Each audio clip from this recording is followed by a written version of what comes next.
జగన్మోహన్ రెడ్డి తన దగ్గర ఉండేటువంటి నేర రచయితలతోటి రాయించినటువంటి స్క్రిప్ట్ తోటి ఈరోజు ఎవరైతే జగన్మోహన్ రెడ్డి కారు యాక్సిడెంట్లో చనిపోయినటువంటి సింగయ్య ఉన్నాడో ఆ సింగయ్య భార్యతోటి ఆ స్క్రిప్ట్ చదివించినట్టుగా చాలా స్పష్టంగా అర్థమవుతూ ఉంది. సింగయ్య చనిపోవటం అనేది మేము తెలుగుదేశం పార్టీ అయినా ప్రభుత్వంలో ఈరోజు ఉన్నా గతంలో ప్రభుత్వంలో లేకపోయినా చనిపోయినటువంటి కుటుంబాల పట్ల సానుభూతిని వ్యక్తం చేయటం అనేది మా నైజం, మా సంస్కారం. అందుకనే సింగయ్య మృతి సంఘటన ఏదైతే జరిగిందో జరిగిన వెంటనే పార్టీలతోటి సంబంధం లేకుండా స్పందించి అతని కుటుంబానికి న్యాయం జరగాలని ప్రయత్నం చేసింది తెలుగుదేశం పార్టీ నాయకులు. ఏదైతే గుంటూరులో యాక్సిడెంట్ జరిగిందో యాక్సిడెంట్ జరిగి పోలీసులు సింగయ్యని ఆసుపత్రికి తీసుకెళ్లారో వెంటనే అదే గ్రామానికి చెందిన వెంగళాయపాలెం గ్రామానికి చెందినటువంటి కల్లూరి శ్రీను అనే తెలుగుదేశం పార్టీకి సంబంధించినటువంటి నాయకుడు లోకల్ రాజకీయాలు కూడా పక్కన పెట్టి ఒక దళితుడు సంఘటనకి గురయ్యాడు, చావు బతుకుల మధ్య ఉన్నాడు, మానవత్వాన్ని ప్రదర్శించడం మా పార్టీ నేర్పినటువంటి సంస్కారం అని చెప్పేసి వెంటనే హాస్పిటల్కి వెళ్ళి 50,000 రూపాయలు ఆ సింగయ్య కుటుంబానికి సంబంధించినటువంటి వాళ్ళకి అందించి, అమ్మా ఇంకా ఏమన్నా అవసరమైతే కూడా మేము ఇస్తాము, అవసరమైతే ప్రైవేట్ హాస్పిటల్కి తీసుకెళ్ళండి, బ్రతకాలి సింగయ్య అని చెప్పేసి మరి సహాయం చేసినటువంటి పార్టీ నాయకత్వం ఉన్నటువంటిది తెలుగుదేశం పార్టీ. ఈరోజు సింగయ్య కుటుంబానికి మేము ప్రగాఢమైనటువంటి సానుభూతిని తెలియజేస్తూ ఉన్నాం. కాకపోతే సింగయ్య చనిపోయిన తర్వాత దాదాపు ఒక 20 రోజులకో కాలం మారిన తర్వాత సింగయ్య కుటుంబాన్ని పరామర్శించినటువంటి పేరు మీద రాసిచ్చినటువంటి స్క్రిప్ట్ని ఆయన భార్యతోటి చదివించడం అంటే జగన్మోహన్ రెడ్డి నేర వ్యూహాలు మరోసారి బయటపడ్డాయని ఈ సందర్భంగా తెలియజేస్తూ ఉన్నాం. సింగయ్య జగన్మోహన్ రెడ్డి కారు కింద పడి నలిగి చనిపోయినటువంటి సంగతి రాష్ట్ర ప్రజలందరూ చూశారు. దూరం నుంచి చూసినటువంటి వాళ్ళు, వార్త తెలుసుకున్నటువంటి వాళ్ళు కూడా అయ్యో ఇలాంటి సంఘటన జరిగింది అని చెప్పేసి బాధపడ్డారు, ఒక్క క్షణం ఆవేదన గురయ్యారు. కానీ యాక్సిడెంట్ చేసినటువంటి ఎవరైతే జగన్మోహన్ రెడ్డి ఉన్నాడో, జగన్మోహన్ రెడ్డి కారు డ్రైవర్ ఉన్నారో, లేకపోతే జగన్మోహన్ రెడ్డి సైకో బృందం ఉందో, ఒక్క క్షణం కూడా సింగయ్యకి సంబంధించినటువంటి మృతి సంఘటన మీద మాట్లాడలేదు. మాట్లాడకపోగా కారు కింద పడినటువంటి సింగయ్యని తీసి ముళ్ళ కంచెలో ఇసిరేసినటువంటి పరిస్థితి రాష్ట్ర ప్రజలందరూ కూడా చూశారు. జగన్మోహన్ రెడ్డిని నేను ఈ సందర్భంగా అడుగుతా ఉన్నా, ఈరోజు నువ్వేదో సింగయ్య కుటుంబం మీద ప్రేమ ఉన్నట్టు ఇంటికి పిలిపించుకొని మాట్లాడేవు కదా, నువ్వు నిజంగా ఒక మనిషి నీ కారు కింద పడి చనిపోతే జనరల్గా ఒక జంతువు కూడా కారు కిందో లేకపోతే వెహికల్ కిందో పడితే మనసు చివుక్కుమంటది. కానీ ఒక నీ కార్యకర్త, నిన్ను నమ్ముకున్నటువంటి వాళ్ళు, నీ పార్టీ వాళ్ళు, నువ్వు చేసినటువంటి దుర్మార్గమైనటువంటి కార్యక్రమంలో కారు కింద పడి చనిపోతే వెంటనే నువ్వు ఎందుకు స్పందించలేదు అని చెప్పేసి మేము ప్రశ్నిస్తూ ఉన్నాం. కారుని ఒక నిమిషం ఆపి నీ కార్యకర్తలకి సింగయ్య యొక్క ఏదైతే రక్తపు మడుగుల్లో ఉన్నాడో అతన్ని హాస్పిటల్కి తీసుకెళ్ళండి అని ఆదేశాలు నువ్వు ఎందుకు ఇవ్వలేదని చెప్పేసి మేము అడుగుతూ ఉన్నాం. ఇంత సంఘటన జరిగిన తర్వాత నీ కార్యక్రమాన్ని కనీసం 1 గంటైనా ఎందుకు వాయిదా వేసుకోలేదు, మానవత్వాన్ని ఎందుకు ప్రదర్శించలేదు అని చెప్పేసి మేము అడుగుతూ ఉన్నాం. ఈరోజు నువ్వు ఇర్రెగ్యులర్గా బాధ్యత లేకుండా ప్రవర్తించిన తీరుకి పోలీసులు కేసు కట్టి నిన్ను అరెస్ట్ చేయడానికి రంగం సిద్ధమవుతూ ఉంటే కోర్టుకి వెళ్ళి మాత్రం ఈ సంఘటనతోటి నాకు సంబంధం లేదు, ఈ కేసును క్వాష్ చేయండి అని చెప్పేసి పిటిషన్ వేసేటువంటి పరిస్థితికి దిగజారినటువంటి పరిస్థితి జగన్మోహన్ రెడ్డిది.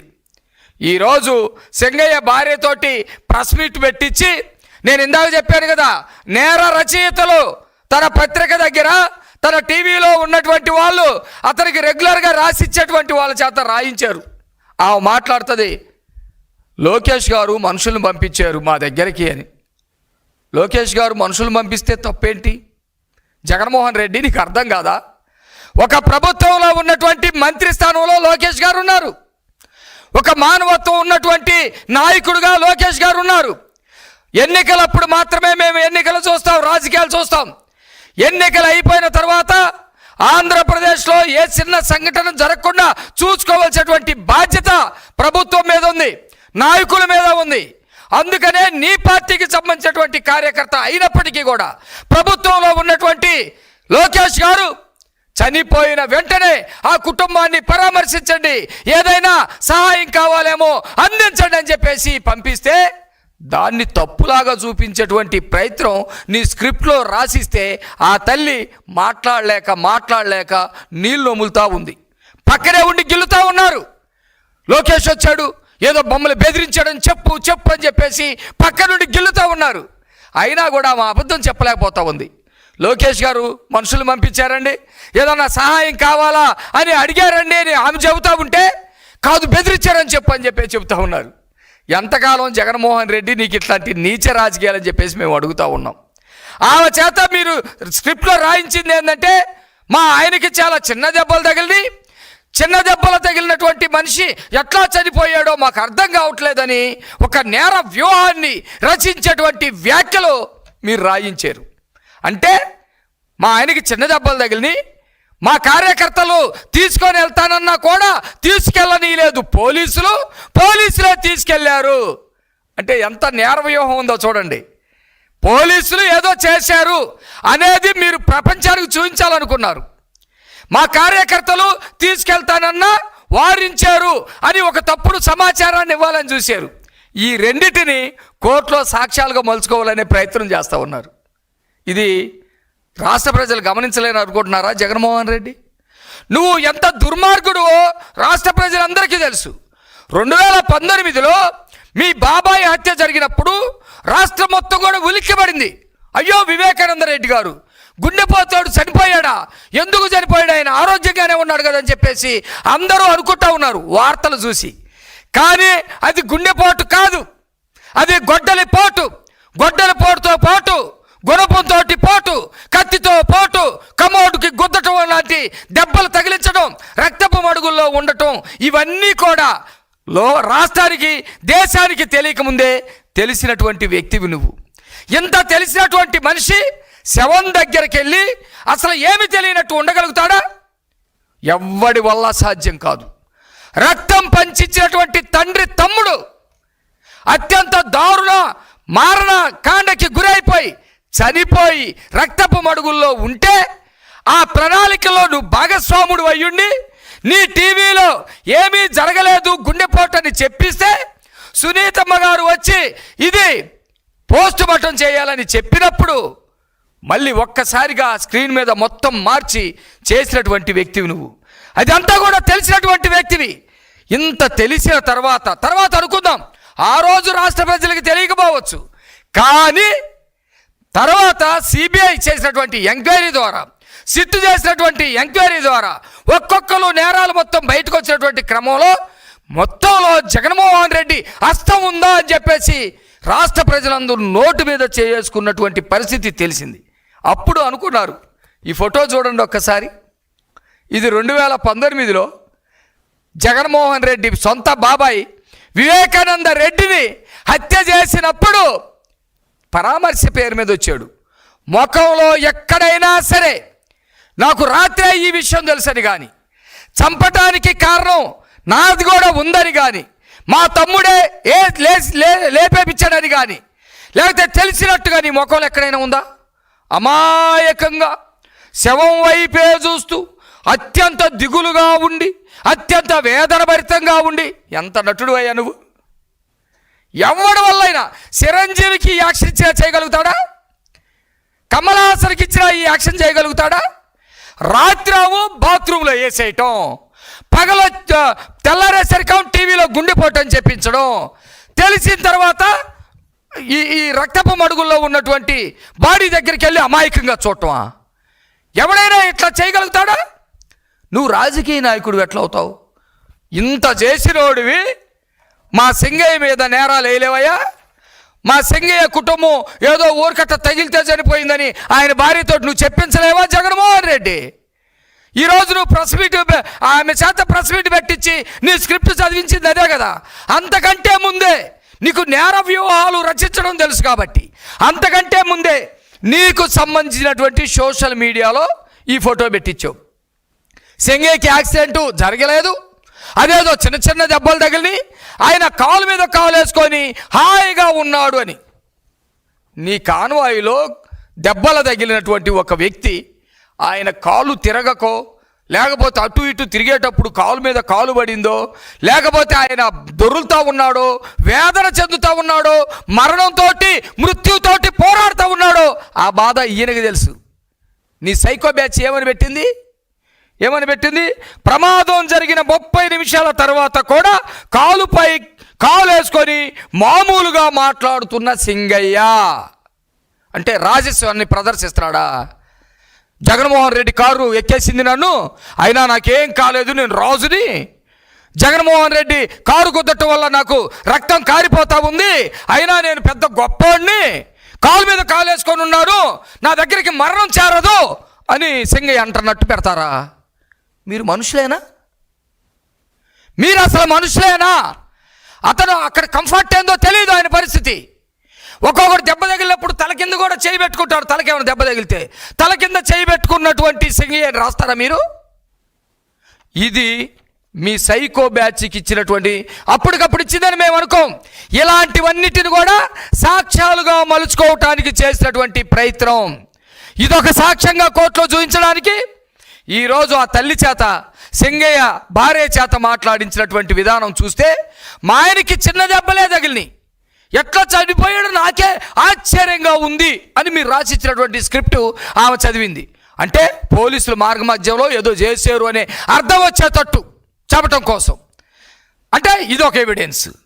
తర్వాత మా ఆయన బాగానే ఉన్నాడు అని చెప్పి ఆమె చేత చెప్పించి రేపొద్దు అది రికార్డ్ చేసి రేపొద్దున కోర్టులో కారు గుద్దితే చనిపోలేదు అని ఆమె చేత సాక్ష్యం చెప్పించడం కోసం. ఇంకొకటి మీరు కనుక చూస్తే జగన్మోహన్ రెడ్డి ఒక వారం రోజుల క్రితం ఎక్స్లో ఒక పోస్ట్ పెట్టాడు. ఏమనంటే, నేను సింగయ్య చనిపోయాడని మా వాళ్ళు చెప్పారు, నేను సత్తెనపల్లి వెళుతూ ఉన్నాను, వెళ్ళి తిరిగి వచ్చేటప్పుడు నా కారు కింద పడ్డారని, అందువల్ల అతను ఏదో చనిపోయాడని మా వాళ్ళు చెబితే నాకు తెలిసింది, మా వాళ్ళని పంపించాను, ఎక్స్రే ఇవ్వమన్నాను అని అహంకారపూరితంగా నేరాలోచనతో పెట్టాడు. అంటే అర్థం ఏంటి? వెళ్ళేటప్పుడు యాక్సిడెంట్ అయింది, చనిపోయాడు. ఆయన ఎక్స్లో సత్యనపల్లి నుంచి తిరిగి వచ్చేటప్పుడు యాక్సిడెంట్ అయ్యిందని ఎక్స్లో పెట్టాడు. ఎవిడెన్స్ అంటే తప్పుడు సాక్ష్యాలు సృష్టించటం, ఆ పద్ధతిలో మళ్ళీ కోర్టులో వీటిని పెట్టడం, వీటిని ఎవిడెన్స్గా చూపించడం తప్పించుకోవడానికి చేసేటువంటి పరిస్థితులు అని చెప్పేసి చాలా స్పష్టంగా అర్థమవుతూ ఉంది. 2 నేర వ్యూహాలకు సంబంధించినటువంటి విషయం. 3వది మానవత్వం ఉందా నీకు?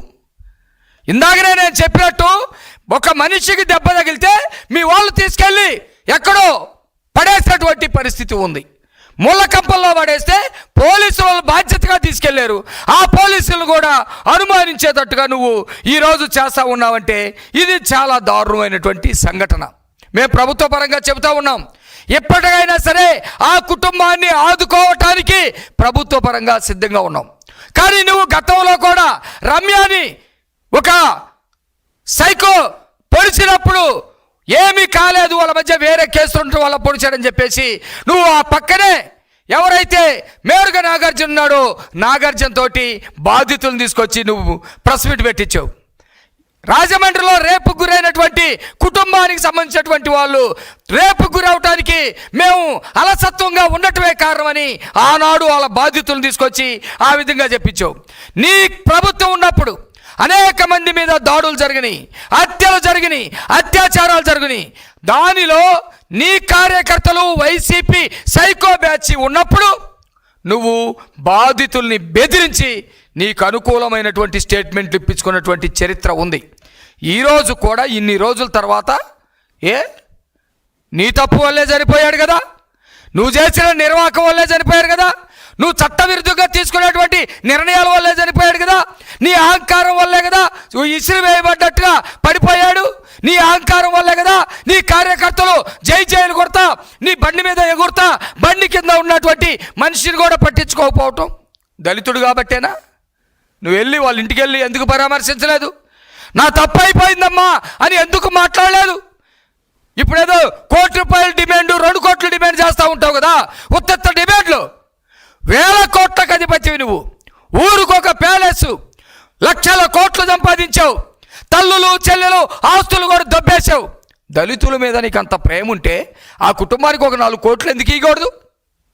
నీ డబ్బుల్లో నుంచి నీ పాపం కొద్దిగానే పోయింది అనుకుని మనస్తత్వం నీకు ఉంటే ఒక 3 కోట్లు 4 కోట్లు ఆ కుటుంబానికి ఇవ్వచ్చు కదా. ఉత్తత్త ముద్దులు పెడతావు పిలిచి నీ ప్యాలెస్కు పిలిపించుకొని. అంత అహంకారమా? దళితుల ప్రాణాలంటే అంత నిర్లక్ష్యమా? నువ్వు ఇంటికి వెళ్ళి పలకరిస్తే దళితుల ఆత్మగౌరవం ఎట్లా ఉంటుంది? నీ ఇంటికి పిలిపించుకొని నువ్వు షో చేస్తూ దగ్గరకు పిలిచి ముద్దులు పెడితే నీ ముద్దుల చోటును పడిపోతారా? ఆ తల్లి నువ్వు భయపెడితే ఆ ప్రశ్నలో ఆ స్క్రిప్ట్ ఏదో చదివి ఉండొచ్చు, కానీ నా భర్తని చంపినటువంటి హంతకుడు జగన్మోహన్ రెడ్డి అని ఆ మనసులో నుంచి ఉన్నటువంటి భావాన్ని నువ్వు తీసేయగలుగుతావని చెప్పేసి నేను అడుగుతా ఉన్నా. ఏది ఏమైనా సింగయ్య కుటుంబానికి ఇంత దారుణం జరగటం అనేది చాలా ఆవేదనకరం. ఆ కుటుంబానికి మేము అండగా ఉంటాం. పార్టీలు పేరు మీద కనుక ఆ తల్లి కానీ ఆ కుటుంబ సభ్యులు కనుక పోతే జగన్మోహన్ రెడ్డి వాళ్ళ తల్లిని, వాళ్ళ చెల్లిని, వాళ్ళ కుటుంబ సభ్యుల్ని, వాళ్ళు నమ్ముకున్న పార్టీ నాయకుల్ని మొత్తాన్ని గంగలో కలిపినటువంటి స్వభావం ఉన్నటువంటి వాడు. సింగయ్య కుటుంబానికి ఏమన్నా ఇస్తాడని నేనైతే నమ్మట్లేదు. రాష్ట్ర ప్రజలు ఎవరు కూడా నమ్మేటువంటి పరిస్థితి లేదు. కాబట్టి ఇవి కేవలం కోర్టులో జగన్మోహన్ రెడ్డి మీద కేసు అయ్యింది. ఒక నాయకుడుగా ఇలాంటి చర్యలు చేయటం తప్పని రాష్ట్ర ప్రజలు భావించారు.